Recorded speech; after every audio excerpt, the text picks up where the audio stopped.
intentar veure com tant tòxics ambientals com sobretot drogues, perquè sobretot hem treballat amb drogues, amb tabac, amb alcohol, afecten la salut dels nens.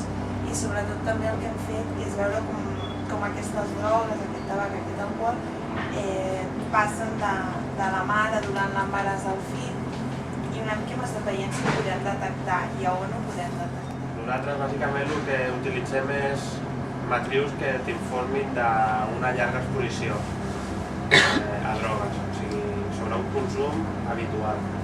On penseu que podríem trobar un consum llarg, de setmanes, mesos? El cabell? Molt bé. Un mes. La sang és molt curtet, la sang només dura unes hores, dies al màxim. Bueno, la suor, no?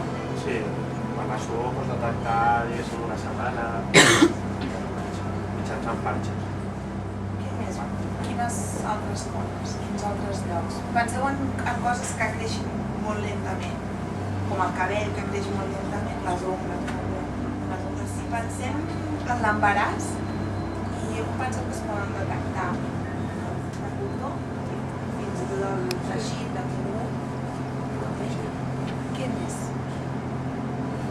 On més ho miraríeu? Va, l'embaràs, ens falta... Bueno, això no És difícil, ja. Però en un lloc que es pot mirar la placenta i el líquid amniòtic. Bàsicament, per mirar les drogues en els nounats és el maconi. El maconi són les primeres pentes del nounat que es comencen a acumular des del segon trimestre de gestació. Llavors, tot el que la mare li traspassa via la placenta, el nen o el fetus ho va digerint i ho va acumulant al seu intestí. Llavors queda ja acumulat, fins que quan neix ja comença a fer les seves feines. Llavors el maconi és característic perquè té un color verdós, és diferent a l'efecte habitual. I allà s'acumula tot el reste metabòlic de la gestació. Per tant, detectes normalment drogues, els metabòlics principals.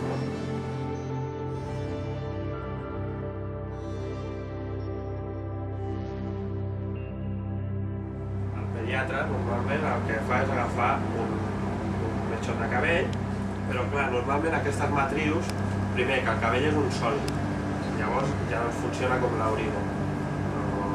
No podem fer reaccions de llum ni ficar anticossos i segon que com el maconi són matrius brutes, no en el sentit del que estem parlant, sinó de que hi ha moltes restes metabòliques, hi ha molt... Bueno, llavors agafem potets i ho tallem molt finament. Molt finament, bàsicament per millorar la superfície de contacte, perquè aquest cabell tallat tan finament, que jo he escollit el segment que vull analitzar, el que es fa és digerir-lo amb sosa, amb hidròxid de sodi, molar i a 100 graus, a una temperatura alta durant... Ho podem deixar overnight o ho podem deixar un parell o 3 hores.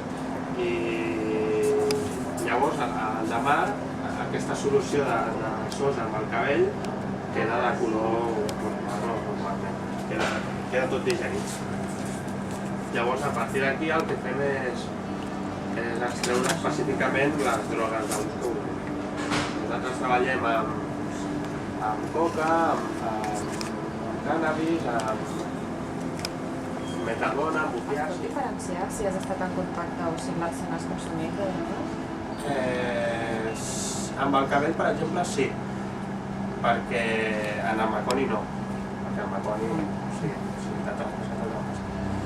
Però en el cabell sí que podria haver l'error de que tu estiguis en contacte amb persones que fumen i tu no fumis.